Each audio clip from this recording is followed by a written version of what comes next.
Do you want to join? Say hi to everyone. Come here. Say hi. It's like, Mom, you're embarrassing me. Hi guys, and welcome to today's video. This is going to be a what I read in the month of July video, and it is going to be a little bit shorter just because I only read 3 books in the month of July, but that is okay. That's usually kind of normal for me because I do have a pretty much full-time job on top of doing this channel. So with that being said, we're gonna get right into the books I read, what I thought about them, what I rated them, and if I recommend them or not.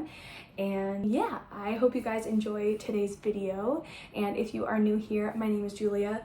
This is my dog Molly. Oh, she is right behind me. This is my dog Molly. Thank you so much for clicking on today's video. I hope you enjoy. So without further ado, let's get into the first book that I read at the beginning of July. This feels like so long ago, but I read a book on my Kindle called Kiss of the Selki. If you haven't heard of this book before or the series that it's a part of, it's called the Entangled with Fae series, and all of them are Disney story retellings. So if you're someone like me who loves Disney, is obsessed with Disney, and loves story retellings, then I think you would really, really love this series. The first book is a Beauty and the Beast retelling. The second book is a Cinderella retelling. The third book is Little Mermaid retelling. The fourth book is a Snow White retelling. And the fifth and newest book, which just released in July last month, that one is a Sleeping Beauty retelling. And I'm most excited to get to that book just because Sleeping Beauty was my OG favorite princess growing up, and she still is one of my original favorite princesses ever. So I am super excited to get to that book as well and read it. But I have loved these books so far and rated them all pretty highly. So with going back to Kiss of the Selki, I gave this book a 4 stars. I really enjoyed that it didn't necessarily stick too much to the original storyline, but it did have little nods to the original story. The main character, Maisie, who is like Ariel. Maisie has a best friend that's kind of like a crab, a crustacean, and he has a different name than Sebastian, but he's in the story, and there is a Prince Eric character, there is an Ursula character, and her dad, King Triton, and she is part of the sea, and that's why they call them Selkies. So that is why, that's where the title of the book gets its name. Oh, bye Molly. From there, there's just a lot of differences and a lot of little things like new spins on the original story, and I really liked that. I like that the author, Tassanja Odette, I hope I'm saying her name correctly, that's where I really liked like how she took a turn on the original story. Anyway, she is a fae, and her magical powers that she has is not anything great that you normally want. She has a fatal kiss, and so if she kisses anyone, she kills them. And she learns this the hard way, and so since then she's just sworn off loving anyone. And she comes across the Sea Witch at one point in the beginning of the story, and the Sea Witch essentially says, I can take away that power and you'll be able to love again and kiss without killing anyone if you do this one task for me. And that task is to kill this other character, Dorian, which is the Prince Eric of the story. She thinks it'll be easier than it ends up being. You do learn a bit about Dorian and his past, where he came from and everything. His dad is known to be a fae killer. He doesn't want people to think that he's the same way as his father. He's trying to make his own name for himself, and so he's trying to prove that he loves the fae kind by marrying a fae. And so he goes through this whole like, it's basically like The Bachelor. There's a rose ceremony, basically, just called something different. They have one-on-one dates and group dates, and they have to stay at this church and the grounds surrounding it and can't leave. And so like, it's literally just like The Bachelor, like it's insane. I just found that to be kind of comical, and that was honestly the only downside to the book, because I just found it to be a little too comical and like couldn't take the story seriously enough to really get into it. And so that's why I bumped it down to a 4 instead of a 5 star. But other than that, like I was loving the book, loved everything about it, loved the characters, so I really recommend that book. And another thing to know is that yes, it is part of a series, but all of these books can be standalones, so you don't have to read them in order. You don't have to read the other books to read one of them. However, I do really recommend reading all of them in order because it's more fun, because you get little glimpses of previous characters from the books that you read before that one, and glimpses of the characters to come in the next stories. So like in the first book, we got a glimpse of Cinderella, which is the second book. It's her story. And then like in Cinderella's book, we got a glimpse of Maisie for the Little Mermaid. So it's really cool just being able to like get glimpses of those characters and then go to their book and get to know more about them and their story. So I don't know, I really liked that. I liked all the connections and everything. I think it's fun. I recommend reading them in order and reading the whole series, but they are standalones if you want to read just Kiss of the Selki or one of the other books. But then, moving on to the second book I read in July, that was Love on the Brain. This book is by Ali Hazelwood, and if you haven't heard of these books before, Ali Hazelwood writes, well, not all of her books, but at least 3 of her books are revolving around women in STEM. So that's one thing that she is really well known for, and it's just really, really cool. There are science terms that are like scientific terms used in the books, and sometimes you don't know necessarily what they're talking about, but it doesn't really affect the story much. So this is the second book in the 3 books that she's written about women in STEM. The first book is The Love Hypothesis. This is Love on the Brain, and then the third book that just came out, I think last month, is Love Theoretically. And this book is about Bee and Levi. Bee and Levi knew each other in the past in school, but they weren't necessarily the closest friends. Bee always thought that she wronged Levi in some way because he didn't really like her. Like, he wouldn't give her the time of day, he wouldn't talk to her much. Like if he ever did, it was just like one word, and that's about it. But otherwise, like, he wouldn't talk to her, wouldn't stay, like, be around her or anything like that. And it seemed like he just like couldn't stand her, and she didn't understand what she ever did to really like make him so mad. She has like some ideas, but otherwise, yeah, she just doesn't get why he hates her so much. Fast forward, they find out that they're gonna be partners in this huge project that her school that she's a part of and NASA, which he works with, they're partnering up together to create this project for astronauts. It's like a helmet that they're using for astronauts in space, and it's really cool, but they are going to be partners together. And so she's like, oh God, I don't think we can work together. He hates me, and there's no way it's going to work out. So she's really nervous about that, and it's just about them working together, crossing paths, and going from there. So it's a really, really good book. I thought it was creative, and I loved the tension between them. I love the chemistry that evolves between them, and just like everything about it. It was just really cute.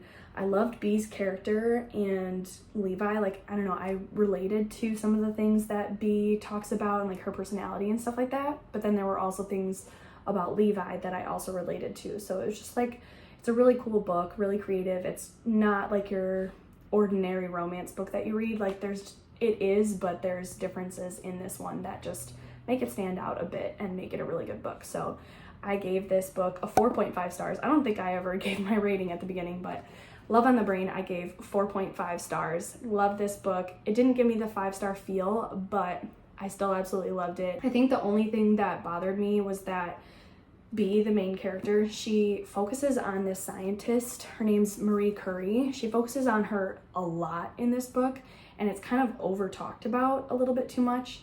And she obsesses a little too much about her at times, but it also was still a neat idea because she's so passionate about Marie Curie's work and everything. And so she has this anonymous Twitter account where it's called like, What Would Marie Do? And it's neat because it's this little community for, well, it's not little, it's huge. This big community for women in STEM to connect with each other and empower each other and like ask questions that someone in STEM would understand, and just, yeah, connect with each other and help each other out. So I thought that part was actually really cool, but yeah, sometimes it's just over talked about. But other than that, really, really good book. I really recommend it. And lastly comes the best book I read all month, and honestly, one of my favorite books so far this year.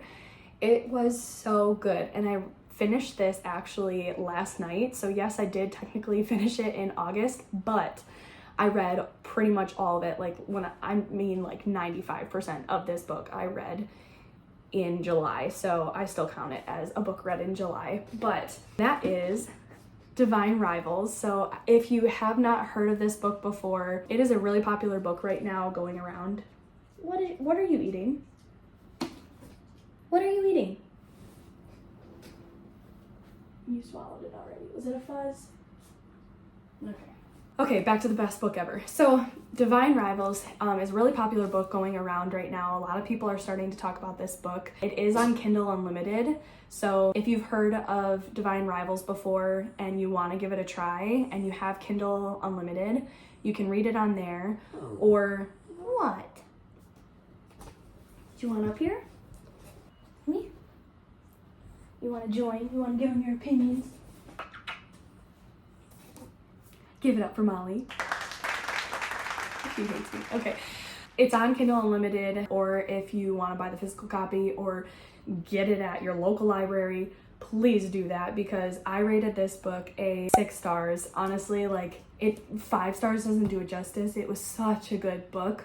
It had me at the edge of my seat, it had me crying, it had me all over the place, giddy. It's just such a good book, so well written.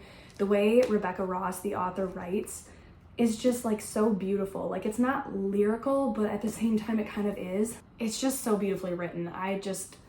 So many people say that too, they just love the way that it was written. The way she writes is, I don't know, it's just so capturing, is that a word? I don't know, it just sucks you into the story. You feel like you're in it, and it's so easy to picture everything, and the characters are so raw and real, and I just thought it was so beautiful. So anyway, the general idea of this book is Iris, the main character, and Roman, the other main character, they are rivals at this Gazette. They write with typewriters, which is why the cover is how it is with the typewriter letters, and they're competing for the position of columnist.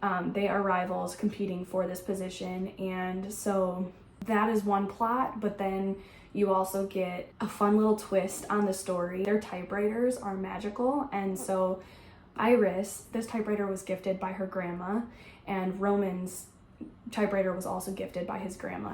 And she is typing up these letters to her brother, who you find out in the very, very beginning of the book is going off to fight in the war that is going on. And she's writing letters to him. He's been gone for 6 months. She hasn't heard anything from him. And when she said goodbye to him, he promised that he was gonna write to her, and he hasn't. And she's so confused and lost as to why he hasn't. And so in the meantime, she's writing a letter to Forrest, which is her brother. That's her brother's name, is Forrest. She's writing these letters to him and addressing it to him. And then she slides it under her wardrobe to store it in her closet. But then she opens the door and they're gone. They disappeared. She doesn't know where they went. So she's kind of hoping, oh, maybe, this house is magical and the letters are getting sent to her brother. So she keeps writing for months to her brother. She doesn't get any letters in return. And then one day she gets a letter in return and it says, "This is not Forrest." So she's trying to figure out who this person is. And that person knows who she is, but she doesn't know who he is. So really, really cool. And another plot you get in the story is the war, and you get glimpses of that and everything. So it has intense parts, it has romance, it has everything in between. It's just such a beautifully written book, and I cannot recommend it enough. Definitely a 6 out of 5 star read for me. I would recommend it to anyone. Like I said, get it at your library. You can get it on Kindle Unlimited, buy the book on Amazon or at your store, Barnes & Noble, but read this book. It is so good. So that is all the books that I read in the month of July. And right now my current read is from my TBR. So if you have not seen my latest video, the TBR jar picks my reads for the month of August. This is one of the books that I chose for that video, so make sure to go back and watch that video if you haven't already. But I'm enjoying it so far. It's cute. I'm only about 35 pages into the book so far, but I'm really liking it so far. It's cute. I was nervous to read it though after Divine Rivals, because nothing will compare to that book. I will definitely be rereading that book. Oh, also side note for Divine Rivals, there is a sequel coming out to this book. I think it's the last book. Like, it's not going to be a series, it's just going to be a duet. But the second book comes out in December. This book is left on a bit of a cliffhanger, so you have that too. That's a warning. The second book, like I said, comes out in December, and ooh, I cannot wait for that book to come out. Like, I am pre-ordering it for sure, but I cannot wait for that book to come out. But anyway, back to When in Rome. I was nervous about reading this book because it's not gonna be the same as reading Divine Rivals, but it is really cute. I'm trying to look at it as a completely different, like, I'm trying to separate it from reading Divine Rivals and not compare the two, and it is working a bit, I think, so I am really enjoying it so far. Also, side note, I wanted to say before finishing up this video and wrapping up for the day, to those of you that have watched the TBR jar picks my reads for August, thank you so much. Your words mean the world to me, and it just was so sweet. Anyone who left a comment, liked the video, any of that, like, I really appreciate all of your sweet words. And those of you that have just recently subscribed to my channel, welcome to my channel, welcome to my little community that I'm trying to create. I'm so excited to have you here, and I'm just so grateful that you want to continue watching my videos and being a part of this community. It means the world, and I'm just so excited to continue to grow this little community that I have made on here about books, Disney, life, everything in between. And yeah, thank you so much for coming along with me, and welcome to the channel. And if you haven't watched the TBR jar prompt jar picks my reads, make sure to go check out that video. It was so much fun, and those are my reads for August, and it was just a really good list of books that I picked out, so make sure to go check that out. And otherwise, I will see you all in my next video. Thanks so much for watching. Bye.